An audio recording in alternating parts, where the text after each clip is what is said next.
some Salisbury steak, and I'm getting ready to get it started. I've broke up the hamburger meat. It came in one of those rolls. So now we're getting ready to add the ingredients to it. And first I'm going to start by adding, I have 1 egg in here that's already beaten up. So we're going to go ahead and do that. It's kind of like making a meatloaf. Okay, and we're also going to put this in the crock pot, but we're going to brown it up first.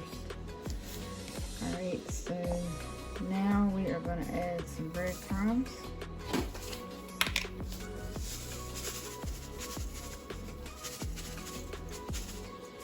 That was probably about a 1/2 cup or 1/4 of a cup maybe. I don't really measure a lot. Okay, so I'm doing some Montreal steak seasoning. I'm doing probably about a couple of teaspoons, or tablespoons rather, of that. Because that kind of has everything in it, and I don't have to add a whole bunch of extra spices. It's a nice seasoning for something like this. Probably won't even add any garlic. So, no, I don't think we will. And we're going to add some Worcestershire sauce. You know, the Dub sauce. Nobody can pronounce it. Now we're going to add a little bit of milk. If I was measuring, I'd probably say 1/3 of a cup. Because you just want everything to kind of stick to it.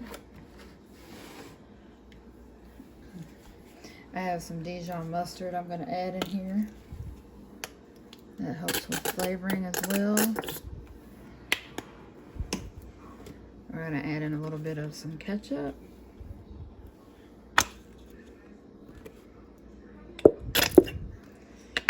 So now we're just going to like squish it together, just like you would a meatloaf. Make sure everything is well combined.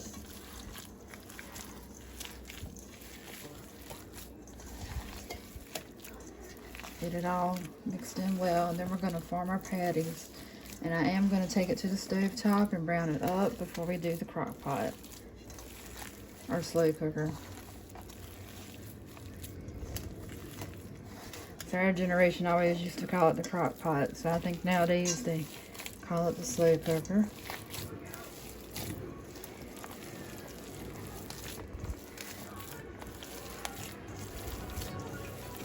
Okay. That's kind of what you want, everything to be nice and well combined. So now we're just going to take it and just form into patties. Just like this. Make a ball first.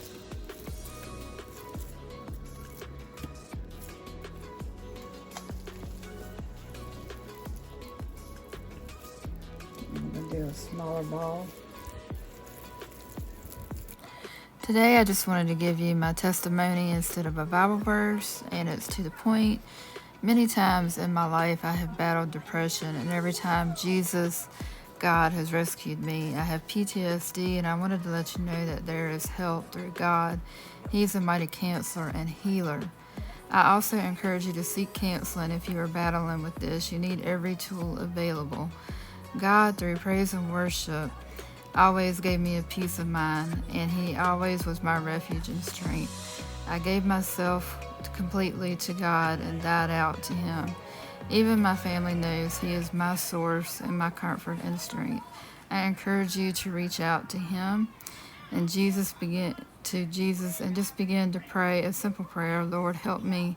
Jesus, save those that call on His name. And thank you for listening to my testimony. Okay, so now it is hot enough, and we're going to go ahead and lay these out.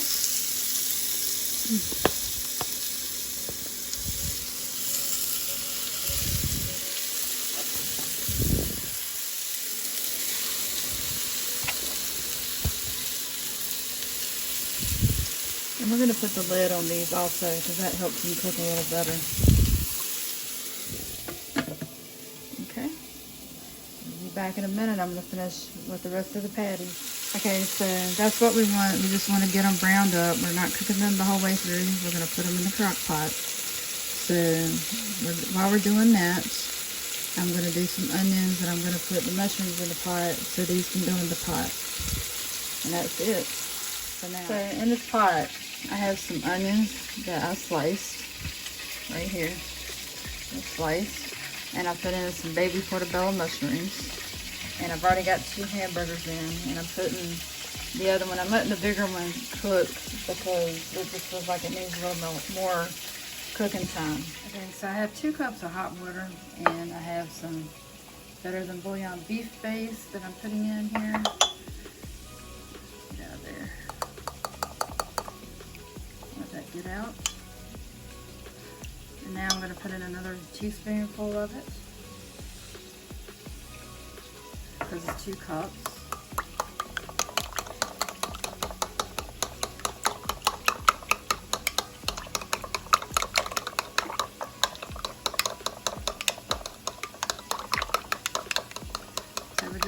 Beef broth, or you could just buy it, but I didn't have any here, so I'm making it. And that's it for the beef broth. What I have here is an onion gravy packet mix. I'm going to dump that in there. I do have a recipe out on the Cooking with Vivian page, and I did it in the frying pan, and I made my own gravy. If you prefer that method, then please check out my cooking page on Facebook, Cooking with Vivian. So we're just going to pour some of this in, and we're going to do it a little bit at a time because we're going to mix it.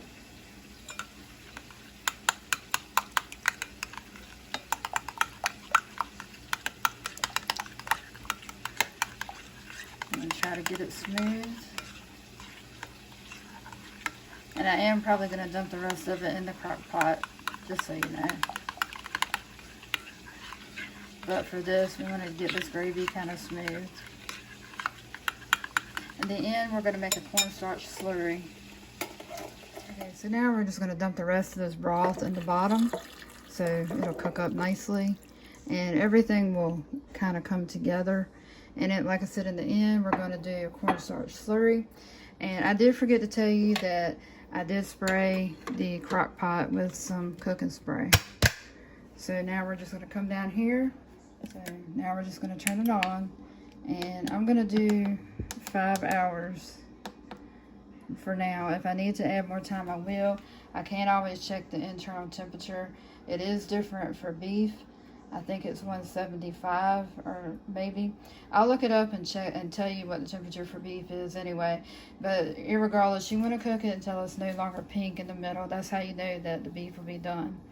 So we're going to be back when it's done, and I'm having some rice and some zucchini with it. Alright, we'll see you next. Okay, our chicken stock's come to a boil, so this is a cup of rice, and I'm actually going to do about 2 cups. We have 2 cups going in.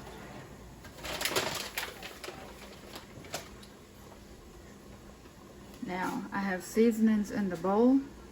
Salt is about a half a teaspoon.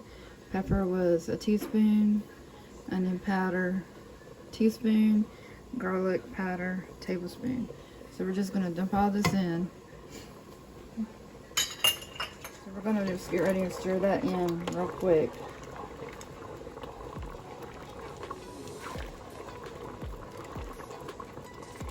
So I used almost a box, well, I did use a box of the bone broth for that. And I'm getting ready to put some soy sauce in here.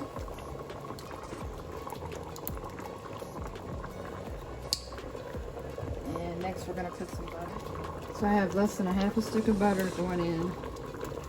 And now we're going to put the lid on. And I'm going to turn this down to simmer for about 15 minutes. So here's what the Salisbury steak looks like. I'm getting ready to plate everything up. The rice is done, and the gravy's thickened up a little bit, and we're getting ready to get the squash, and everything's getting ready to come together. So this is delicious. I've already tasted it. The flavors all come together, and everything pops. The rice is delicious, the gravy's good, and the Salisbury steak and the zucchini. So this one is definitely a winner beef dinner. So So give this one a try. You won't be disappointed. If you like this video, please give us a thumbs up, subscribe to our channel, comment below, and ring that bell. Thanks.